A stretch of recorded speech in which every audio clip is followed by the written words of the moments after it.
Let's back to the figure, bro. Go back to the figures, ha? Tingnan nyo kung kaya pa to ni BBM. Foreign direct investments bagsak by 40.5% this year. So, ng 2022, net foreign direct investments, US dollars 9.2 billion. 2024, 8.93 billion. August 2025, todo bagsak, 494 million. Abay, kung negosyo ito sarado nyo na yung tindahan nyo. Sobra naman lugi ito. Ano ang foreign direct investment, di ba? Yun yung mga nagpapasok ng capital dito sa ating bansa na galing sa labas. O, example, yung mga gagawa ng mga factory dito. O kaya magtatayo ng mga hotel dito. Galing sa labas ng bansa ang mga kapital. 40.5% ang bagsak? Halos kalahati? Bakit? Hindi ba klaro pa? Klaro na yan. Obvious na yan. Dahil sa corruption. Which is already world famous na tayo. Mr. President, world famous ka na. This is the worst country sa corruption. Sa corruption index ngayon, rank 33 na ang Philippines. O, di ba? May valedictorian ka talaga, BBM. Rank 33 sa 100 countries, Top 33 sa corruption. Pero hindi lang yun. We are a poor country. We are a poor country, tapos mataas yung corruption, tapos yung mismong gumagawa ng budget natin, which is Congress, yung mismong magnanakaw sa flood control lang. Ang total ng mga infra at saka flood control, saka substandard na mga projects. Dahil sa kickbackan, di ba ang total nila is around 1.9 trillion? Oh, ang laki nun Kasi yung budget mo sa GAA is around, 6 trillion for this year? Pero magkano doon ang binabayad mo sa utang? Dapat bayaran yung mga utang Hindi pwedeng hindi bayaran ng utang. Kasi pag hindi mo binayaran ng utang, hindi ka na makakautang uli. And that's Secretary Recto say, out of 2.7 trillion na uutangin natin this year, 2.6 trillion of that will go to the operations of the government. Abay, mauutang pala kayo para lang isweldo nyo at papaanda rin tong gobyernong korap na ito. Abay, magsasara nga kayo. Tapos, mga tao, pababayarin nyo. Dagdag na naman ang tax. Government workers, employees, are paying what? On the average, 32%? Flat. Yung mayayaman, nakaka-cover pa ngayon dahil sa korporasyon nila. Pero, mga government employees, you cannot hide from the 32%. Tapos, nanakawin nyo lang. Hindi pa nangyari ito Noon, kikickback din sila. I'm sure, di ba? Time ni Digong, time ni GMA, time ni Pinoy, nagkikickbackan din itong mga congressman na ito Pero now, malala na sila. Unbridled, greed.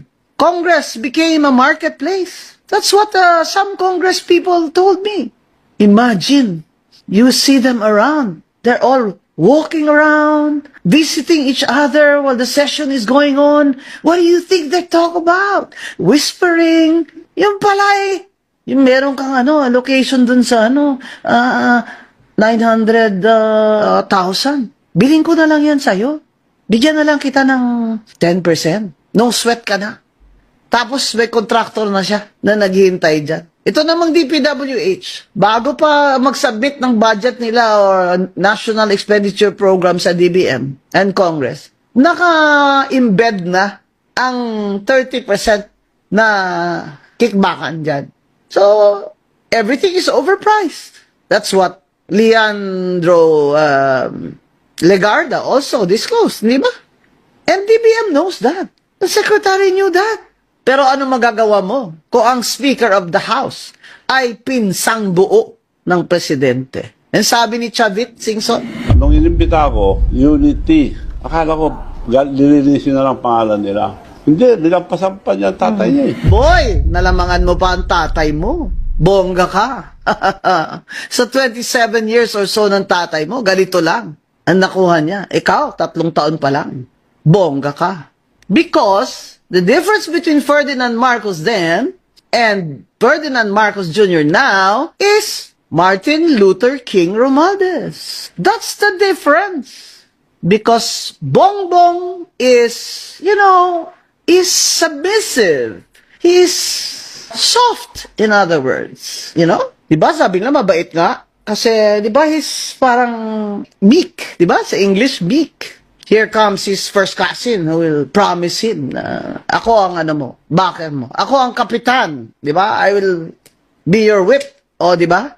So, that's the scenario. Happy naman si Bongbong because he doesn't have to lift a finger. Ang karakitan, ginawa na ni Martin Luther King. Kasama, of course, si Saldico at lahat ng mga congressman dyan at congresswomen na mga korap, mga magnanakaw kayo. Ang sabi ni Vince Dizon, mga hayop. Ito yung sinasabi ng ating Pangulo na talagang ito, kahayupan na ito. Hindi tao to mga taon to. Kung sa Ilonggo pa, mga animal, mga hurnal ka mo, mga wayhuya, wala kayong hiya. Eh bakit naman sila mahiya? Naging parang merkado. Sabi nga ng isang friend ko, naging Olympic Games. Nung paramihan ng kurakot, grabe, pabilisan ng, proud pa sila. Kaya yung flood control projects, ghost. Kung meron man, substandard. Eh, what do you expect? 30% ba naman ang kickback? Siyempre, ang materyales, substandard. Ito, insertions. Di ba? Ang sabi ni Diskaya, ang mga insertions, bawat congressman na naglalagay ng insertion, may 5%. Abay, bongga. Kaya kayo insertion na insertion pala. Insertion ginagawa nila sa BICAM. Yung meeting nung Senate Finance Committee tsaka House of Representatives Finance Committee. May small committee din doon sa House of Reps. Tapos, pagkatapos na pasa nila yung budget doon, aakyat na sa Senado. Tapos, magba-bicameral conference na bago na ipasa ng final. Diyan, hindi pwedeng si Senator Grace po ay magsabing wala siyang kinalaman dyan. Malaki talaga ang binabayad nating tolls at nakakagalit yung mga nangyayari. Kaya, bato-bato sa langit talaga. Kasi bakit si Saldico sa Appropriations Chair ng House of Representatives may kinalaman? Eh, yung Senate Finance Committee Chair pa kaya?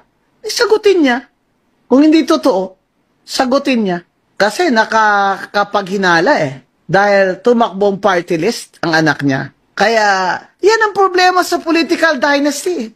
Ang hirap talaga, gaya ni Bongbong at ni Martin. Gusto talaga till the end of time, yung mga anak nila, kamag-anak nila, lahat pipwesto. Para ano? Para ano? Not only for power, but for money. How much money?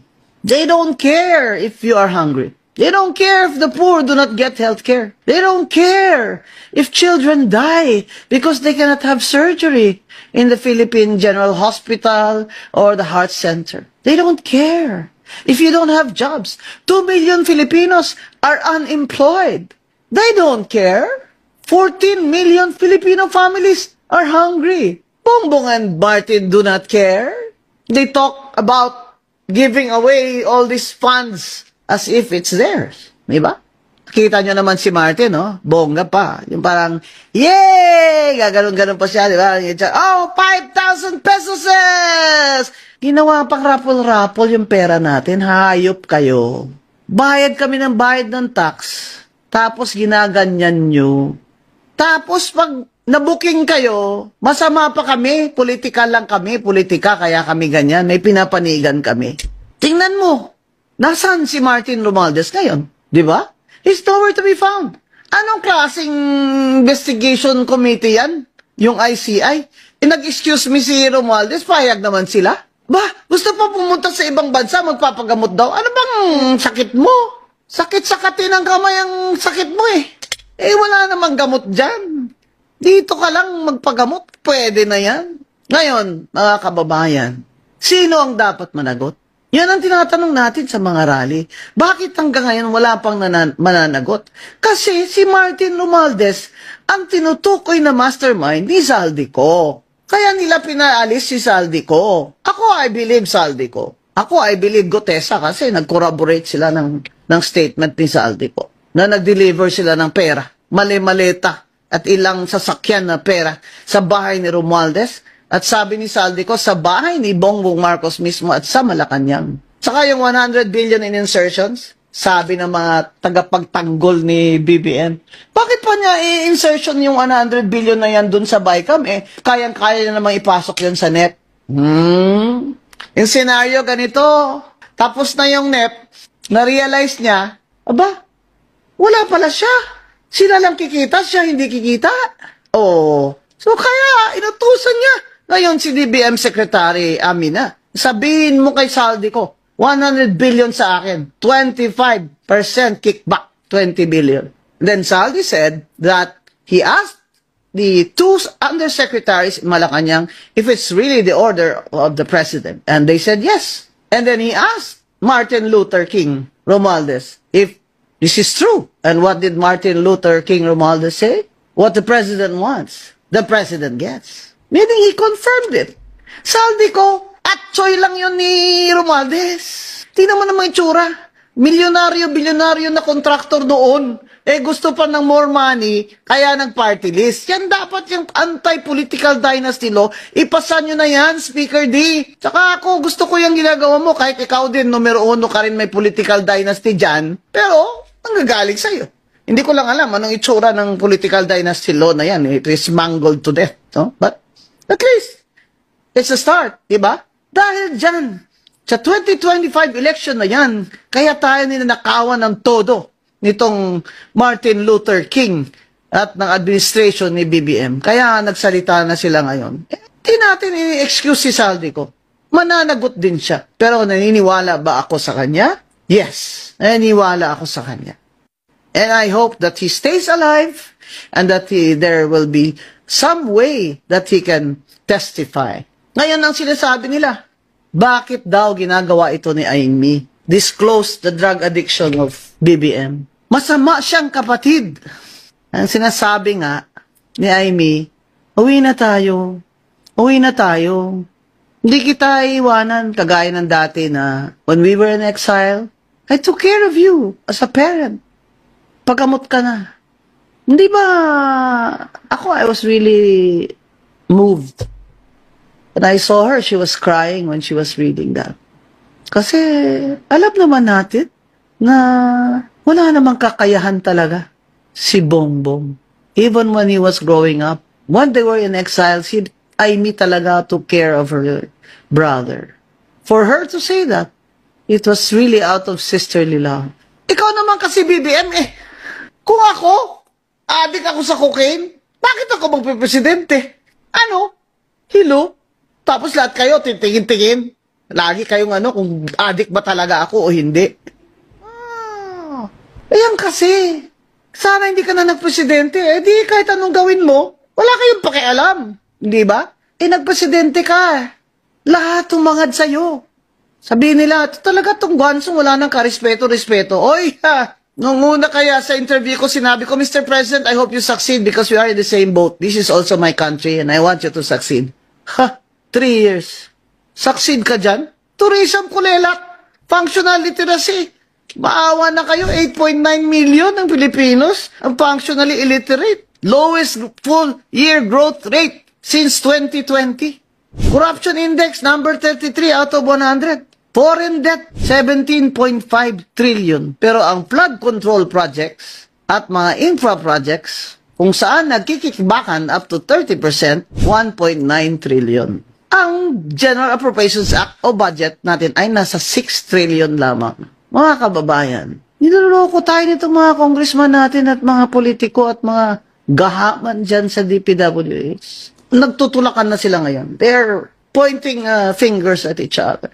Sabi ng mga kontraktor, ano naman po magagawa namin? Hindi po kami makanegosyo kung hindi po kami papayag. Dinidisqualify kami. Sabi naman ng DPWH, ano naman po magagawa namin? Congressman po nagsasabi. Pero sa totoo lang, kahit yung ibang districts dyan, na walang kickback yung congressman or hindi nila kukunin yung kickback nila, DPWH officials yung nakikipag-transaction na dyan sa mga kontraktor. Bago pa yan lahat ipasok sa NEP, may kontraktor na yan. Iloloko nyo kami. Ngayon, booking na kayo lahat. What are you gonna do about it? Now, what is Bongbong Marcos, our president, going to do now? 3 years more. 3 years more. Kaya pa ba niya? Ganito na? Kalalim ang kautangan ng Pilipinas? ang gutom ng mga Pilipino. At ngayon, kino-confirm ng kapatid niya mismo, Senator Amy Marcos, na siya ay cocaine addict. Kaya pa ba niya? Mga kababayan, kaya pa ba natin? Ako hindi ko na kaya. Kaya ako nagrarally. Sa tanda kong ito, ay nakikirally pa ako. Kasama ko kayo. Hindi tayo pwedeng huminto. Ang sinasabi nila, what now? I got a call from abroad. What happens now? I'm sure Bongbong Marcos also asking himself and his advisors, including Martin Luther, what happens now? What do I do now? You stay in power, but the people have no respect for you. You stay in power another 3 years, but the people do not trust you. I'm sure you saw how you were received coldly by the people in Cebu and Negros Occidental who suffered from the devastation of that recent typhoon. The people hate you. They don't like you. They don't trust you. How could you be president of a country, of a people who do not trust you anymore? And the only ones who keep on clapping for you are the ones who are profiting from you. Paldo na, mga congressman, paldo na. Bawat budget padded para sa mga kukurakutin nyo. What's next? President Bongbong Marcos, is up to you. But this, I am certain, in the next 3 years, while you're in office, the protest rallies will continue.